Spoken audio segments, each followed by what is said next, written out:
Some associate Jesus with divinity because he performed miracles. Many Unitarian Christians and all Muslims point out that Jesus did indeed perform miracles, but by the will of God and not through any divine powers of his own. To repeat the quote of Acts 2:22, Jesus of Nazareth, a man attested by God to you by miracles, wonders, and signs which God did through him in your midst, as you yourselves also know. Italics mine in conformity with both the Bible and Holy Quran, Muslims contend that the miracles of Jesus were performed by the power of God.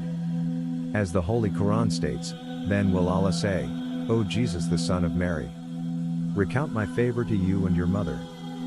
Behold, I strengthened you with the Holy Spirit so that you spoke to the people in childhood and maturity.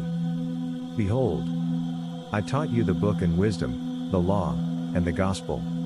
And behold, you made out of clay, as it were, the figure of a bird, by my leave, and you breathed into it, and it became a bird by my leave, and you healed those born blind, and the lepers, by my leave. And behold, you brought forth the dead by my leave. Quran 5-110. The Islamic perspective is that miracles can be God-given signs of prophethood, but don't imply divinity. Hadith's narrations of the words, deeds, appearance and tacit approvals of Muhammad relate numerous miracles of Muhammad with greater historical authenticity than found in biblical manuscripts. While the science of Hadith authentication is regarded as a wonder of historical record-keeping, the Bible doesn't satisfy many of the most basic standards of historical accuracy.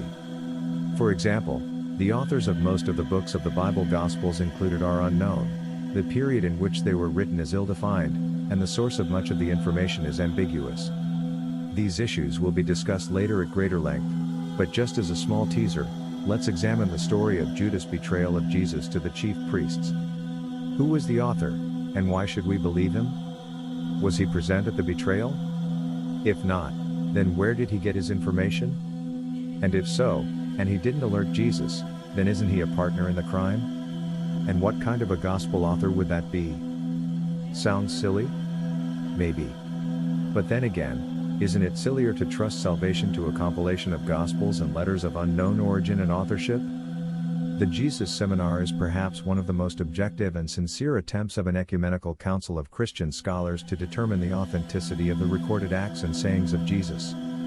Yet their methodology involves casting votes. 2,000 years after the ministry of Jesus, nearly 200 scholars are formulating a collective Christian opinion regarding the reliability of the quotes and historical reports of Jesus by casting colored beads. For example, as regards the reported words of Jesus, the definitions of the bead colors are as follows: red Jesus said it or something very close to it. Pink Jesus probably said something like it, although his words have suffered in transmission. Gray these are not his words, but the ideas are close to his own. Black Jesus did not say it. The words represent the Christian community or a later point of view. Other Christian committees have attempted to authenticate Bible texts by similar methodologies. The editors of the United Bible Society's The Greek New Testament, 2nd edition are alphabetically minded, utilizing the letters A, B, C, and D, enclosed within braces at the beginning of each set of textual variants. The committee has sought to indicate the relative degree of certainty, arrived at the basis of internal considerations as well as of external evidence, for the reading adopted as the text. The letter A signifies that the text is virtually certain, while B indicates that there is some degree of doubt. The letter C means that there is a considerable degree of doubt whether the text of the apparatus contains the superior reading, while D shows that there is a very high degree of doubt concerning the reading selected for the text. Bruce M. Metzger describes using a similar methodology in his A-textual commentary on the Greek New Testament. In fact, he writes, among the decisions sometimes none of the variant readings commended itself as original, and therefore the only recourse was to print the least unsatisfactory reading. Now doesn't that give us a warm, secure feeling in trusting the Bible with the salvation of mankind? But I digress. The point is that these ranking systems are probably about the best possible, given the limitations of the biblical record, but what a sad comment that is. Compared to the exquisitely refined system of Hadith authentication, these colored bead and ABCD classification systems are a bit wanting, to say the least. Historical record keeping is relevant, for when a person hears a story, even a credible story, the first question is usually, where did you hear that? Any reasonable set of historical standards includes the identification and verification of sources. The Holy Quran and many Hadith traditions satisfy the highest degrees of authentication. But the majority of Bible verses don't. How does this relate to the issue at hand? Simple. The miracles that occurred through Muhammad are no less numerous or impressive than those of Jesus and are witnessed by an unimpeachable historical record that puts all others of the similar period to shame.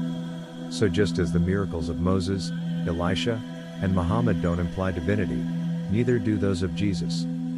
Let's look at a few examples.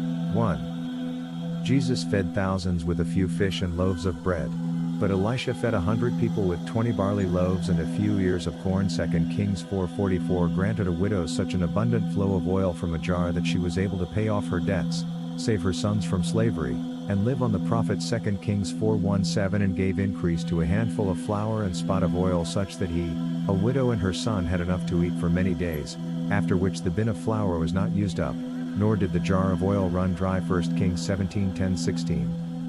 So what does that make Elisha? The historical record of Muhammad feeding the masses with a handful of dates on one occasion, a pot of milk on another, and enough meat for a small party on still another are equally miraculous. Likewise are the stories of his watering the masses of 500 people on one occasion from a single bowl of water. Yet no Muslim claims divinity for Muhammad. 2. Jesus healed the lepers. Likewise, Elisha healed Naaman. 2 Kings 5:7-14. For that matter, the disciples were bidden to such service in Matthew 10:8. What does that make them? 3. Jesus cured a blind man. Elisha not only struck his enemies blind but restored vision to the blind through prayer. 2 Kings 6:17-20. Muhammad reportedly cured blindness through prayer as well. 4. Jesus raised the dead. Once again, Elisha beat him to it, having raised 2 children from the dead. 1 Kings 17:22 and 2 Kings 4:34.